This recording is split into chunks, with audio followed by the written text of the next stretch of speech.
नमस्कार. मी प्राध्यापक आर्यम केंद्रे, कला वाणिज्य विज्ञान महाविद्यालय धरमनाथ. आज आपण पृथ्वीचे परिभ्रमण आणि त्याचे परिणाम हा घटक बघणार आहोत. तर पृथ्वीचे परिभ्रमण आपण मागच्या भागामध्ये बघितलं होतं की पृथ्वीचे परिवलन, पृथ्वी ही स्वतःभोवती फिरते, याला आपण पृथ्वीचे परिवलन असे म्हणतो. तर आता परिभ्रमण म्हणजे काय हे आपण ह्याच्यामध्ये बघणार आहोत. सगळ्यात पहिल्यांदा आपण हा एक व्हिडिओ बघू पहिले, त्याच्यावर आपल्याला समजून येईल की पृथ्वीचे परिभ्रमण म्हणजे काय. हे बघा, पृथ्वी ही स्वतःभोवती फिरता फिरता ती सूर्याभोवती फिरत आहे. म्हणजे पृथ्वी स्वतःभोवती फिरता फिरता ती काय करत आहे, सूर्याभोवती फिरत आहे. आणि हे सूर्याभोवती फिरण्यासाठी जो लागणारा कालावधी आहे तो किती आहे, 1 वर्षाचा आहे. तो लागणारा जो कालावधी आहे तो किती आहे, 1 वर्षाचा आहे. म्हणजे पृथ्वीचे एक पूर्ण म्हणजे पृथ्वी परिभ्रमण, पृथ्वी स्वतःभोवती फिरता फिरता सूर्याभोवती 365 दिवस 6 तासात एक ठराविक मार्गाने एक प्रदक्षिणा पूर्ण करते. यालाच काय म्हणलं जातं, या गतीला पृथ्वीचे परिभ्रमण किंवा पृथ्वीची वार्षिक गती असं आपल्याला म्हणता येतं. म्हणजे पृथ्वी आपली काय आहे, स्वतःभोवती फिरते, त्याच्यामुळे झालेले वेगवेगळे परिणाम आपण बघितलेले आहेत. मग पृथ्वी ही स्वतःभोवती फिरता फिरता ती काय करत असते, सूर्याभोवती फिरत असते. आणि ही सूर्याभोवती फिरण्यासाठी जो लागणारा कालावधी आहे तो किती आहे, 365 दिवस 6 तासाचा कालावधी आहे. म्हणजे 1 वर्षामध्ये पृथ्वी ही सूर्याची एक प्रदक्षिणा पूर्ण करत असते. आता पृथ्वी सूर्याभोवती ज्या मार्गाने फिरते त्याला काय म्हणलं जातं, पृथ्वीची कक्षा असे म्हणतात. पृथ्वी सूर्याभोवती ज्या मार्गाने फिरते तिला पृथ्वीची कक्षा असे म्हणतात. आता या पृथ्वीच्या कक्षेच्या पातळीशी झालेला जो कोन आहे तो किती आहे, 66.5 अंशाचा आहे. म्हणजेच पृथ्वी त्या आसाभोवतीच्या पृथ्वी ही स्वतःच्या आसाभोवती स्वतः फिरत असते आणि ही फिरता फिरता सूर्याभोवती फिरते. आणि सूर्याभोवती या फिरण्याच्या मार्गाला आपण काय म्हणलंय, पृथ्वीची कक्षा म्हणलाय. आणि या कक्षेशी जो पृथ्वीच्या आसाचा जो कोन झालेला आहे तो किती आहे, 66.5 अंशाचा कोन आहे. म्हणजे पृथ्वीचा आस हा 66.5 अंशाने तो झुकलेला आहे. हे झालं याचं. आता पृथ्वीची उपसूर्य व अपसूर्य स्थिती. उपसूर्य स्थिती म्हणजे काय आणि अपसूर्य स्थिती म्हणजे काय. आता या ठिकाणी आपण एक आकृती आहे, त्या आकृती बघू. ही आकृती काय होत असतं, पृथ्वी ज्या वेळेस सूर्याच्या जवळ येते त्याला काय म्हणलेलं आहे, पृथ्वीची अपसूर्य स्थिती असे म्हटले आहे. उपसूर्य स्थिती असे म्हणतात. उपसूर्य स्थितीमध्ये काय होत असतं, पृथ्वी ही सूर्याच्या एकदम जवळ येते, कारण सूर्याच्या जवळ असते. आणि तिचं जे अंतर आहे ते किती आहे, 14,70,00,000 किलोमीटर ही पृथ्वी ही सूर्यापासून दूर असते. आणि ही स्थिती 3 जानेवारी या दिवशी येत असते. अपसूर्य स्थिती. आता अपसूर्य स्थिती म्हणजे काय, सूर्यापासून दूर अंतरावर असते. म्हणजे पृथ्वी ही सूर्यापासून जास्तीत जास्त अंतरावर जेव्हा जात असते तेव्हा त्याला काय म्हणलं जातं, अपसूर्य स्थिती असे म्हणतात. हे अंतर आहे 15,20,00,000 किलोमीटर आहे. आणि ही स्थिती 4 जुलै या दिवशी येत असते. तर हे आपण आकृती बघू. आता या ठिकाणी बघा,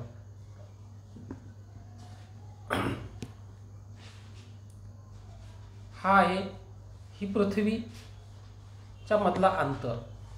पृथ्वी आणि सूर्य ही काय आहे, गोल, ही पृथ्वीची कक्षा आहे. म्हणजे पृथ्वी सूर्याभोवती फिरण्याचा जो मार्ग आहे त्याला काय म्हणलं आपण, पृथ्वीची कक्षा, सूर्याभोवती फिरण्याचा मार्ग. या ठिकाणी आपण बघितलं तर किती आहे, 147.1 मिलियन किलोमीटर. म्हणजेच किती, 14,70,00,000 किलोमीटर हे अंतर आहे. ही स्थिती कधी येते, 3 जानेवारीला. ही स्थिती कधी येते, जानेवारीला, 3 जानेवारी रोजी. म्हणजे ही काय असते, पृथ्वी ही सूर्यापेक्षा एक अगदी जवळ असते. अगदी म्हणजे काय, सूर्याला जाऊन चिटकत नाही, तिथे किती अंतर असतो, तो अंतर किती आहे, 14,70,00,000. दुसरी स्थिती आहे जुलै. 4 जुलैला जर आपण बघितलं तर पृथ्वी ही सूर्यापासून जास्तीत जास्त अंतरावर असेल, ते अंतर आहे 15,20,00,000. हे अंतर किती आहे?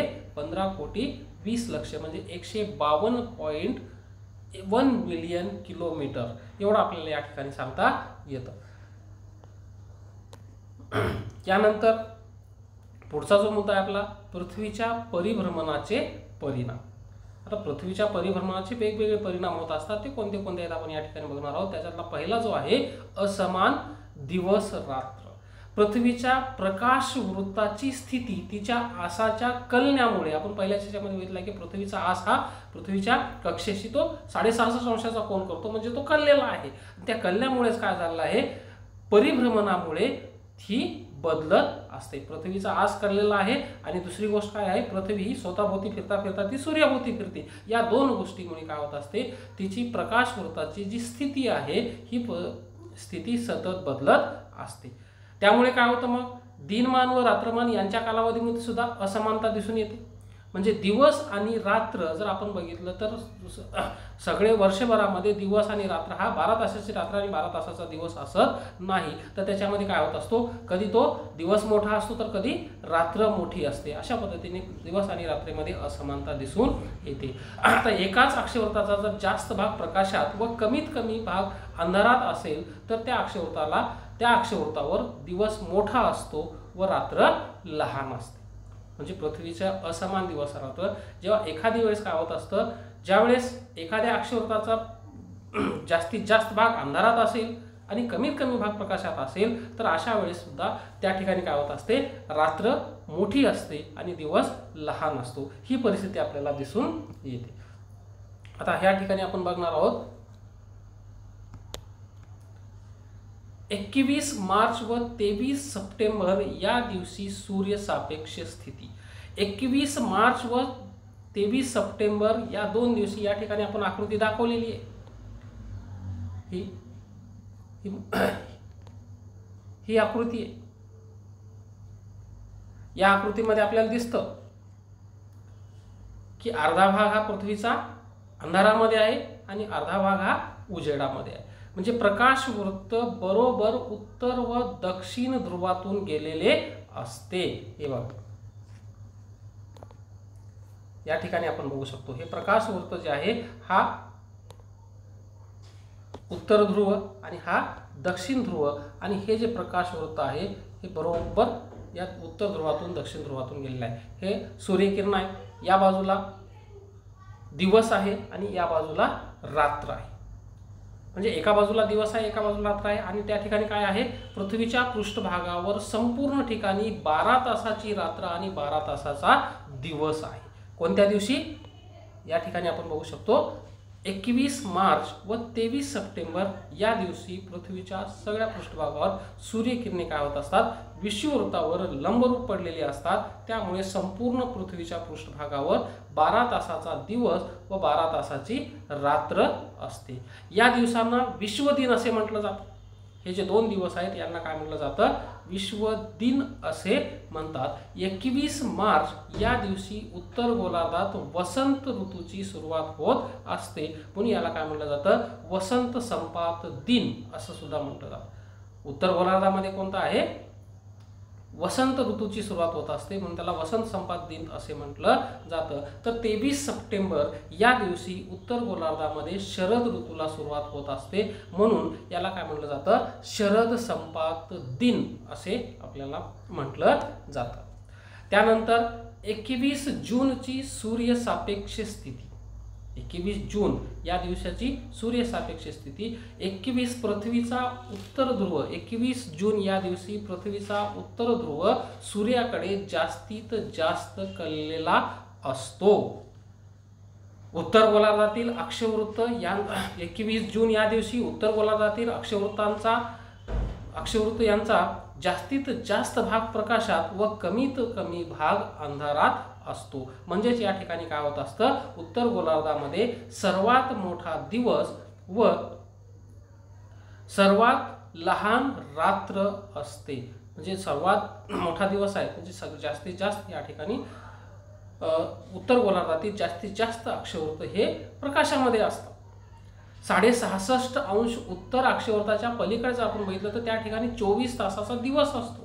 66.5 अक्षवृत्त जे आहे त्याच्या पलीकडं 24 तासाचा दिवस असतो. तर याच्या अगदी विरुद्ध परिस्थिती ही दक्षिण गोलार्धामध्ये असते. दक्षिण गोलार्धामध्ये काय असतं? दक्षिण गोलार्धामध्ये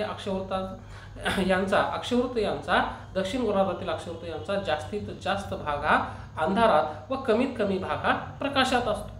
म्हणजे दक्षिण गोलार्धामध्ये सर्वात मोठी रात्र असते आणि सर्वात लहान दिवस असतो.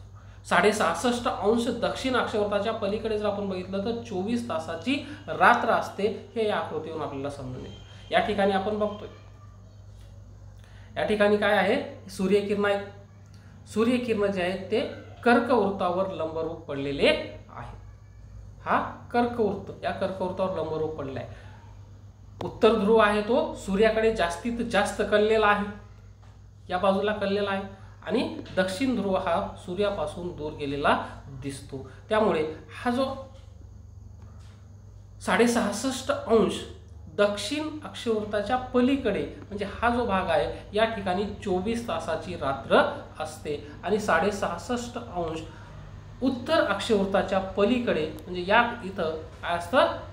24 तासाचा दिवस असतो. बाकीच्या ठिकाणी आपण बघितलं हा उत्तर गोलार्ध आहे आणि हा दक्षिण गोलार्ध आहे. दक्षिण गोलार्धामध्ये रात्र मोठी आहे, दिवस लहान आहे. उत्तर गोलार्धामध्ये रात्र ही लहान आहे आणि दिवस मोठा आहे. हे या पद्धतीने आपल्याला सांगता येतं.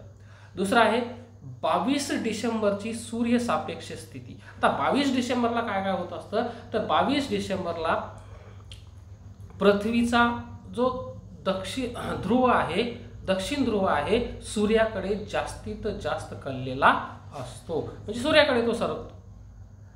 त्यामुळे काय होत असतं 22 डिसेंबर या दिवशी दक्षिण गोलार्धामध्ये दिनमानाचा कालावधी जो आहे तो सर्वात मोठा असतो व रात्रीमानाचा कालावधी सर्वात लहान असतो. कारण का? विषुववृत्ताच्या पलीकडचे जे अक्षवृत्त आहेत, विषुववृत्तापासून दक्षिणेकडचे सर्व अक्षवृत्तावर सगळ्यात जास्त म्हणजे जास्तीत जास्त प्रकाश असतो म्हणून त्या ठिकाणी काय असतं?